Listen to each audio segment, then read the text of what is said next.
वो बरसात की तूफानी रात थी। पूरी रात बादल ऐसे गरजे थे कि लगता था जैसे आज नदी पूरे गांव को ले लेगी। उसी बारिश के और तूफान के बीच अचानक भुवन के दरवाजे पर कोई गाड़ी रुकी और फिर दरवाजे पर जोरदार दस्तक होने लगती है। भवन सक्कर दरवाज़ा खोलता है तो सामने एक शहरी बाबू को खड़ी पाता है। भवन, आप ही हैं? हम कलकत्ता से आए हैं, एसडीएम है, आज ही तबादला हुआ है। सामने खड़े अफसर को देख तकरीबन 57-58 की उम्र के झुर्रीदार चेहरे वाले भुवन बापू ने हाँ में गर्दन हिलाई और हाथ जोड़कर उन्हें नमस्कार किया। साहब, सरकारी चिट्ठी मिली थी, लेकिन अभी तो बहुत रात हो गई है। अब बारिश का मौसम है, इस समय जाना शायद सही नहीं होगा। अब मैं अगर सवेरे चलूँ तो? बाहर गाड़ी में परिवार साथ है, अभी इतनी रात में कहाँ जाएंगे हम लोग? आपके लिए सरकारी बंगला तैयार करा दिया है साहब। आज ठीक समझे तो रात यहीं पर बिताएं, नहीं तो जैसा आप कहें। भुवन की बात सुनकर सामने खड़े अफसर के चेहरे पर असहमति के भाव दिखाई देने लगे। ठीक है, मैं आपको बंगला दिखा देता हूँ। इतना कहकर भुवन ने अपना पुराना आईना कांखों पर चढ़ाया और छाता लेकर घर से बाहर निकल आए। गाड़ी में बैठो, बाहर बहुत तेज बरसात है। साहब, नदी के रास्ते से जाना होगा। आप ड्राइवर से कहें कि नदी के सहारे आगे बढ़ें और दाएं हाथ पर ही बंगला है। मैं गांव के कच्चे रास्ते से आता हूं, इधर से गाड़ी नहीं पहुंच पाएगी। भुवन की बात सुनकर अफसर ने हैरानी भरी नज़रों से उसे देखा और ड्राइवर को गाड़ी आगे बढ़ाने के लिए कह दिया। अजीब आदमी है, इतनी बारिश में पैदल जाने को तैयार है लेकिन गाड़ी में नहीं बैठा। वो बात नहीं है साहब, आप समझते नहीं हैं। गांव के लोग दिन ढले नदी पोखर नहीं टापते हैं, इसलिए वो रात में आने को मना कर रहे थे। गांव की कहानियां तो जानते होंगे ना आप। खैर छोड़ो, तुम जल्दी गाड़ी चलाओ, थकान से मेरी हालत खराब है। वो देखो, भुवन काका। सुगंधा की बात सुनकर सभी चौंककर नदी के किनारे देखने लगते हैं। सचमुच ऐसा लगता था कि भुवन नदी के किनारे किनारे चल रहा हो। ये लो, भुवन तो इधर से ही आ रहा है और तुम बोला कि ये लोग नदी पार नहीं करता। अगर इसी रास्ते से आना था तो हमारे साथ क्यों नहीं आया? लेकिन ये पैदल इतना जल्दी इधर कैसे आए? तपन ने फिर से गाड़ी से बाहर की ओर झांका, लेकिन इस बारिश की तेज रफ्तार और गाड़ी की स्पीड के कारण उसे स्पष्ट कुछ नजर नहीं आया। कुछ ही देर में वो लोग एक सरकारी बंगले के सामने खड़े हुए थे। तभी पीछे के रास्ते से छाता लिए भुवन भी वहां आ जाता है। भुवन ने बंगले का ताला खोला और तपन बाबू उनकी पत्नी और बेटी को बंगला दिखाकर खुद रसोई की ओर आगे बढ़ गए। काका, आप इतनी जल्दी यहाँ कैसे पहुँच गए?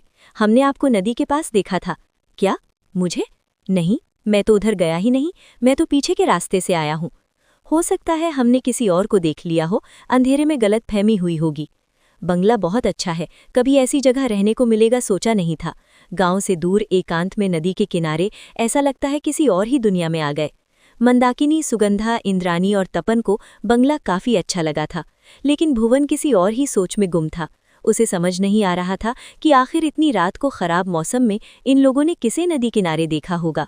अब मैंने चाय बना दी है, आप लोग पी लीजिए। मैं बाहर सर्वेंट क्वार्टर में हूँ, कुछ परेशानी होगा तो बुला लीजिएगा। और हाँ, एक बात और, बंगले से नदी का किनारा सुंदर जरूर दिखता है, लेकिन आप उधर ना देखें तो बेहतर होगा। मतलब? इतनी सुबह नज़ारा कोई क्यों नहीं देखना चाहेगा? कहने का मतलब है कि बारिश का मौसम है, गीली मिट्टी है, फिसलन के अलावा पानी भी बहुत है, तो आप उससे दूर रहें तो बेहतर होगा। भुवन अपने कमरे में आकर लेट गया था और लंबे सफर से थक कर आया तपन का परिवार अपने अपने कमरे में जाकर आराम करने लगा था। सुगंधा के कमरे की खिड़की से नदी का किनारा साफ दिखाई देता था। अपने कमरे में आकर वो नदी की ओर देखने लगती है। कितना सुंदर शांत नदी का किनारा है। इंद्राणी, इधर तो कितना मच्छी होगा ना। मैं कल जाकर मच्छी पकड़कर लाऊंगी और ताज़ा ताज़ा मच्छी भात बनवाकर खाऊंगी माँ से। लेकिन वो काका बोले थे नदी किनारे जाना सही नहीं है। हम तपन बाबू पत्नी के साथ कमरे में सोने चले गए थे और इधर दोनों बहनें अपने अपने कमरे में आराम करने के लिए आ गई थीं। छोटी इंद्राणी तो बिस्तर पर लेटते ही सो गई थी, लेकिन सुगंधा न जाने क्यों देर रात तक अपने कमरे की खिड़की से बाहर नदी के पानी में गिर रही रिमझिम बूंदों को देखती रही। अगली सुबह सुबह नदी की तरफ कोई गया था क्या? हमारी हवेली के दरवाजे से नदी की तरफ मिट्टी पर पैरों के निशान बने हैं। सुगंधा, इंद्राणी, तुम लोग रात में उधर गई थी क्या? अब परिवार के सभी लोग तो घर में ही हैं, और फिर इतनी सवेरे नदी पर कौन जाएगा? बच्चे तो अभी सोकर ही उठे हैं। अब कैसी बात करती हो? भुवन बाहर जाकर उन कदमों के निशानों को देखता है जो वाकई नदी के किनारे से हवेली के दरवाजे तक दिखाई दे रहे थे। ये निशान किसी इंसान के नदी की ओर जाने के नहीं, बल्कि नदी से हवेली तक जाने का निशान है। क्या? ये कैसे हो सकता है? ये निशान तो... मैं जानता हूं कि आप क्या कहना चाह रही हैं, लेकिन जिसके पांव उल्टे हों उसके कदमों के निशान ऐसे ही ना बनेंगे। भुवन के शब्द सुनने के बाद सन्नाटा पसर गया था। सुगंधा और इंद्राणी काका की बात सुनकर घबरा गई थीं। ये किस तरह की बात कर रहे हैं आप? अरे बच्चियां हैं, घबरा जाएंगी ना। बेकार की बातें छोड़िए और बाजार से कुछ खाने का सामान लाकर दीजिए, बच्चों को भूख लगी होगी।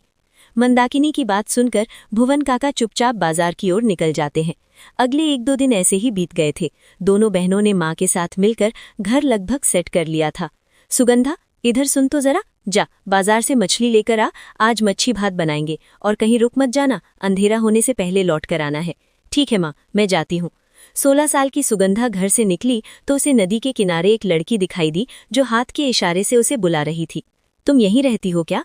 सुगंधा की बात सुनकर दूसरी लड़की ने रहस्यमयी सी मुस्कान के साथ उसे ऊपर से नीचे तक देखा और हाँ में गर्दन हिला दी। बड़ी बड़ी काजल से सजी आंखें, मोटी चोटी, मनमोहक सा खूबसूरत चेहरा जिस पर से सुगंधा की नजर नहीं हट रही थी। कल मिलोगी, साथ में खेलेंगे। अभी मुझे बाजार जाना है मच्छी लेने, नहीं तो माँ नाराज होगी कि मच्छी हमें माछ खेते चाहिए। मुझे मच्छी दोगी?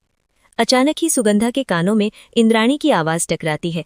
ऐ सुगंधा, उधर क्या कर रही है? जल्दी यहाँ। मैं इस लड़की से बात कर रही थी। तुम्हारा नाम की? सुगंधा ने जैसे ही उस लड़की की ओर गर्दन घुमाई तो देखा कि अभी वहां कोई भी नहीं था। सुगंधा को कुछ समझ नहीं आ रहा था कि अचानक वो सुंदर सी लड़की कहाँ चली गई।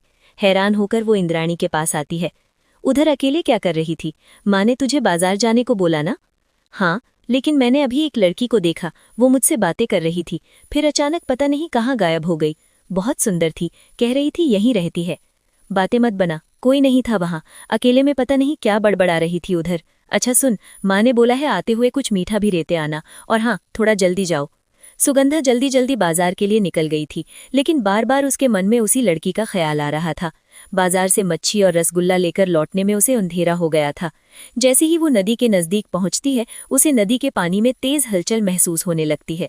सुगंधा चौंक कर इधर उधर देखती है, आसपास कोई नजर नहीं आता। अचानक उसे तेज सड़न जैसी महक महसूस होती है, जैसे सड़ी हुई मछली किसी ने उसके सामने रख दी हो। सुगंधा ने अपनी चाल तेज कर दी थी, तभी उसे अपने साथ साथ किसी परछाई के चलने का एहसास होता है। सुगंधा चौंक कर पीछे मुड़ती है, लेकिन वहां कोई नजर नहीं आ रहा था। अचानक ही पेड़ से एक डाली टूटकर उसके सामने आकर गिर पड़ती है। तभी सुगंधा के कानों में एक आवाज गूंजती है, आमा के माछ दे बे। वो आवाज सुनकर उसके रोंगटे खड़े हो गए थे। उसने हाथ में पकड़ा सामान और तेज जकड़ा और अपनी चाल और भी तेज कर दी। कुछ पलों के बाद गुस्से से भरी हुई आवाज फिर से उसके कानों में सुनाई दी, तुम के माछ देबे ना। डर से उसका दिमाग सुन्न पड़ गया था। सुगंधा को होश ही नहीं था वो कब और कैसे वहां से दौड़कर अपने घर के दरवाजे तक पहुंच गई थी। दरवाजे को जोर जोर से पीटने पर जैसे ही इंद्राणी ने दरवाजा खोला, वो वहीं गिर पड़ी। किसी तरह उसे कमरे तक ले जाया गया, जहां उसने अपनी सारी आपबीती सुना दी। ये सब उस भुवन की वजह से हो रहा है, उसने ही डर बैठा दिया है दिमाग में। तुम आराम करो, अब से बाजार मैं जाऊंगी। बेटी की हालत ऐसी देखकर मंदाकिनी काफी परेशान हो गई थी। मच्छी भात बनाने की अब उसकी इच्छा ही नहीं बची थी। देर रात गए मंदाकिनी को रसोई से कुछ आहट सुनाई देने लगी। जब वो रसोई की ओर गई तो वहां का नजारा देख उसके पैरों तले जमीन खिसक गई। सुगंधा के हाथों में कच्ची मछली थी, जिसे वो आधा कच्चा ही खा चुकी थी। उसके कपड़ों और मुंह पर खून लगा था और वो इस समय किसी राक्षस जैसी डरावनी नजर आ रही थी। सुगंधा, ये क्या कर रही हो तुम? क्या हुआ है तुझे? भूख लगी थी, इसने मुझे मच्छी खिलाई, अब मैं इसके साथ रहूंगी।